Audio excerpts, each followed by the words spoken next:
This is the front bodice block folded into two. So from the shoulder line downwards, it's 16.5. I'll add extra 1 inches for sewing allowance to the waist, upper waistline from the shoulder, and then from the shoulder I'll go down again by the neck depth and neck width. I'll take 3 inches on both sides, and shoulder to shoulder measurement I'll divide that into two and take that, and also go down from this line here 1 inches for the shoulder slope, and dividing the armhole from that 1 inches, dividing it into two and outline it. So for the bust span from the center of this dress, I'll go in by 7 inches, dividing it into two. I'll outline it, added with 1 inches for sewing allowance because I'm cutting this on fabric, as you can see. So I'll outline the vertical measurement also. From this line here, I'll go down by 15 inches, which is the under bust, and for the bust point from the shoulder line downwards is 11 inches. So I'll also go up by half of an inch for a guide of this princess seam later on. So what I will do now is outlining the lines together to form a straight line, just so it is accurate with the lines. After I did outlining these lines, I will also be connecting the round measurements on a line, on a straight line, the circumference of the bust and the under bust. Also, I will go up by the armhole area and also connect it from the shoulder slope downwards to the chest line, as you can see me doing. So now I will be taking the bust measurements from the center of the dress to the I'll divide the bust measurement into 4. Then I'll outline it using my tailor's chalk. I'll connect it directly from that point there to the armhole line, as you can see me doing. So the next thing I'll do, I'll divide this armhole into two just for a guide to cutting the back panel later on, the armhole. So now from there I'll go in again from the lower part of this armhole. I'll go up by 2.5 inches, and then I'll come out by half of an inch because this is a princess cut, so I will be using these 2.5 inches just as a guide before putting up the dart. So I'll outline it using my pattern master to connecting it to that measurement where your bust measurement stops. So after doing this, the next thing we want to do now is connecting the half inches I outlined the other time to this other side. But before doing that, you have to measure this your round armhole.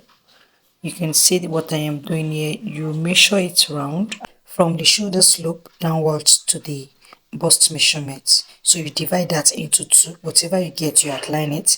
So mine is that 2.5 inches I outlined earlier. So you connect it directly from that place using the pattern master to where your bust line is. So I'll do that now and then before bringing out all the darts for this pattern. So after doing this, the next thing I will do is creating a dart on these lines, which is on both sides of the lines, in between these lines. Yeah, so I'll just be going out on each sides by 1 inches, as you can see. So after doing that, I'll connect it now to that half of an inch. Remember the half of an inch I outlined the other time. So this is why I went up by half of an inch. So you connect it straight to the half of an inch, just the way I am doing. So afterwards, after outlining it, the next thing I will do is getting these two lines to be accurate, just so it is well seated after sewing it together.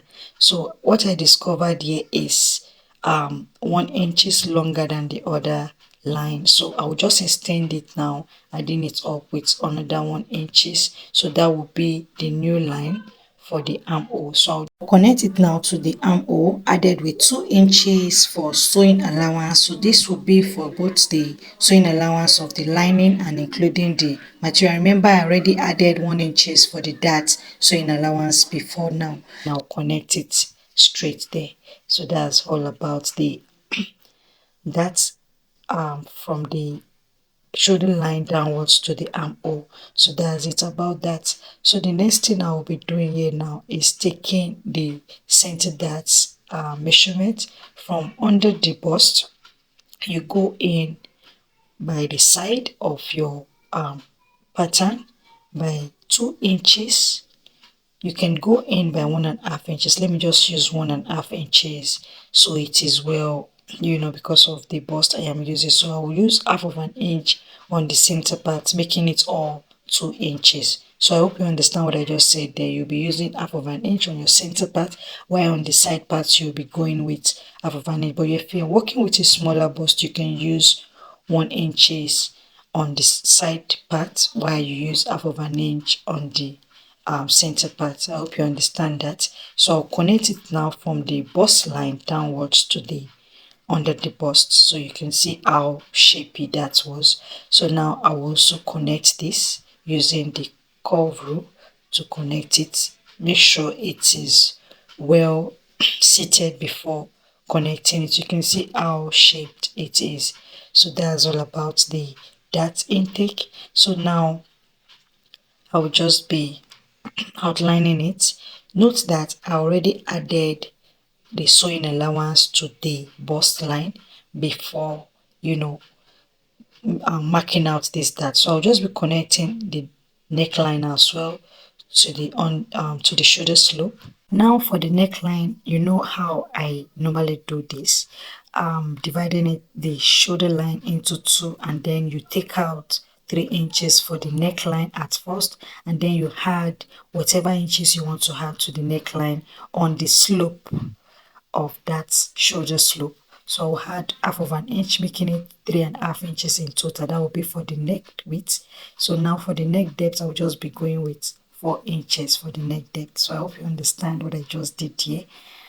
So it is well seated. That is how I normally do it when you want to make any proper shoulder line and connecting it with the neckline. So here I have 3 inches and half of an inch, so I'll just be adding half of an inch to it, making it 4 inches, and then for the width 4 inches for the neck depth, which is also 4 inches. So it is fine by me like this.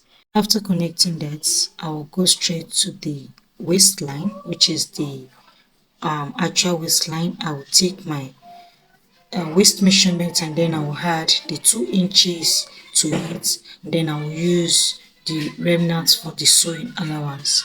So that's all about that. Then I'll connect it now from the bust line downwards to the waistline.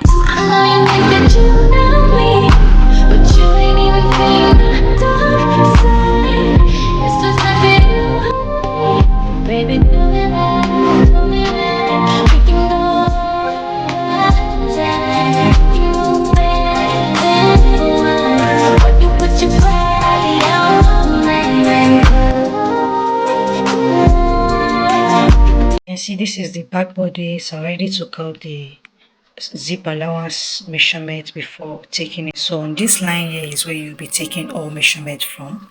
As you can see, I'll take the back measurement, dividing it into two, that is 8 inches. After dividing it, so I'll go down here by 1 inches for the shoulder slope, and then I'll take my armhole, also dividing it into two. Whatever it gives me, I will outline it. Then I'll take my bust measurement directly to this side. So that's what I'm doing now, added with sewing allowance, and then I will connect the shoulder slope downwards to the armhole on a straight line. So I'll just be taking this again to make sure I don't make any mistake before outlining it using my pattern master. So I will then outline it now using the pattern master to do that. So I'll outline that. After outlining it, I'll just get the midpoint before outlining the armhole curve. So I'll take the pattern master again and outline the armhole curve like so, as you can see me doing. So that's all about the armhole. No, the back is always shorter than the front, so I'll subtract 1.5 inches from this back bodies now. Remember, the front bodies is I use 17 and a half. So on this part I'll be using 16 inches in length. So I'll trim off that place later on, but before doing that I will need to outline all the dart intake just the way I did for the front, adding 1 inches for sewing allowance, which is 3.5 inches for the dart, and also 1 inches added for the sewing allowance. Now from the shoulder line, I'll go down by 9 inches. I'll go down, this works well for me. I'll go down by 9 inches, like half of an inch below your armhole curve. That is how it is. So it's not really your bust line. So this is just to make sure you have a guide.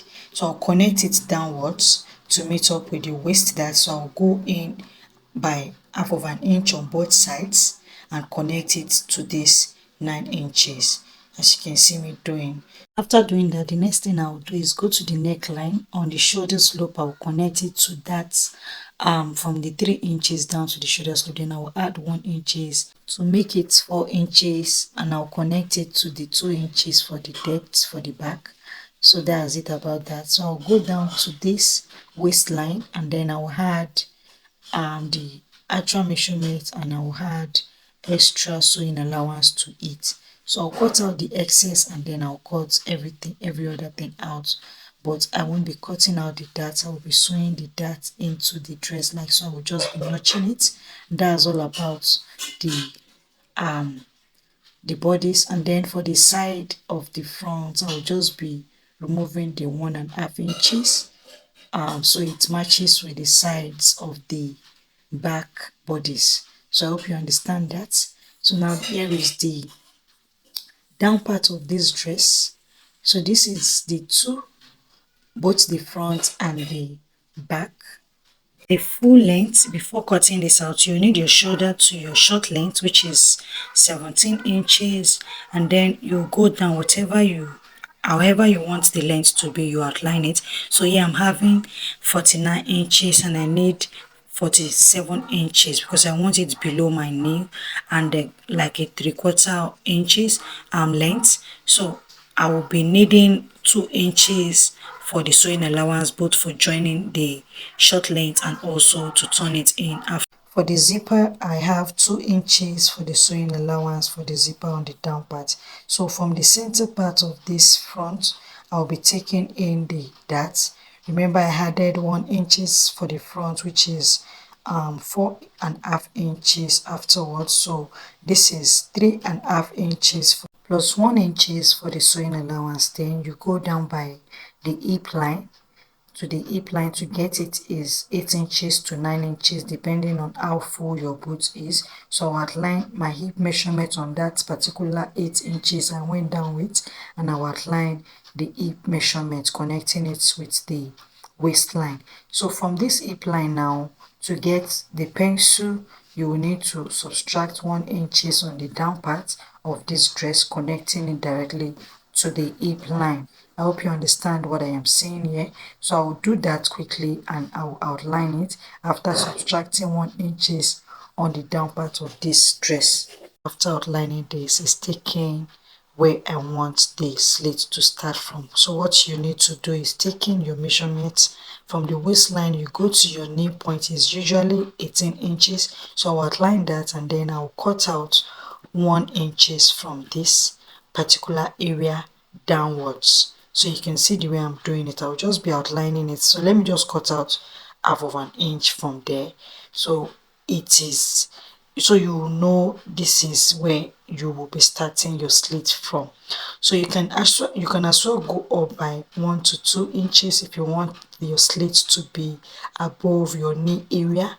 So that's just it about it. So now I'm going to be doing some dart manipulations here, which is for the front center side and also on the sides of the front. So I'll go in by 1 inches on the side and also on the center part, as you can see me doing. So then you connect it slantly the way you see me doing it. From that 1 inches you removed, you connect it to the hip line and then you cut it out. I hope you understand what I'm saying here. So make sure you outline your measurements, your waist measurements before all of that, before cutting out the side measurements. So that is just it about the front. But you're doing this for just the front. I am just placing this front on it just to make sure the hip line are accurate. So I see what I am doing here. So you don't do anything to the back at all because I'm putting that on the back area. So here is the sleeve now. I'll go down by the sleeve measurement where you want the sleeve to be, which is a 3/4 arm side. So I will outline that. I will measure it and then I will outline it, added with 1 inches for sewing allowance. So this is on fold. When you're doing this, you make sure you're doing it on the other hand also. So you take it and then you add your extra sewing allowance, and then for the guide of from the shoulder line downwards, you just go down by 2 inches before connecting it with your chalk, and then you take your measuring tape just like I used to do. I'll get my armhole, dividing it into 2, and then I'll add sewing allowance to that, and then I'll curve it using my free hand to do that. So afterwards, after I'm done tracing it out, I'll connect it to where I want the sleeve to be. So now I will just be cutting it out and also do likewise to the other sleeve and cut it out. So you know how I used to do after notching the center part. What you do now is taking out some inches on one part of the sleeve, and that will serve as your front arm. So now I'll just be notching where I will be folding in later on. So you do likewise to the other sleeve. So that will be all about the cutting. So here is the outcome of how far I've gone. For the upper side, this is the front. I already turn it in with a matching lining, as you can see. So after stitching it, this is how it is looking. You can see the wrong side the way I stitched it. I stitched it using half of an inch on both sides, and then for the neckline I notch it and then I top stitch it on the lining. Make sure whenever you are top stitching, you're top stitching on the lining so your neckline is looking neat, very neat. So this is the back. I'm done with the joining of the side lining and also with the neck and also with the that intake. You can see that. So what I will be doing next is, you can see how I top stitched the neckline also after notching it. So the neckline is done and also the sides. So what is next to do now is just turning in the zipper allowance area. So I'll do that likewise to this other side of the back, and also this is the down part of the dress. You can see where the that is. This is the back area, so that is where I'll be inserting the zipper later on. This is the side. I already stitched the measurements for the sides to the down part. Here is the down part. You can see the slitted part, so I'll just be turning this down part in by the allowance I added the other time. After turning this side in, I will then fold up this center back like so, using my hem gum. I'm not going to be stitching this down. I'm just going to be using hem gum to secure those parts down. So here is it. I'll just be joining everything together now, following the actual measurement from my bust line to the waistline, also with the sleeve measurement, and I'll put on the screen the finished part of it. You can see how beautiful this is. If you enjoyed this video so far as well as I enjoy making it for you, please like, comment and subscribe to this channel, guys. Please help me to turn on your notification bell to get notified each time I upload new videos. Until I see you again in the next one, guys. Bye.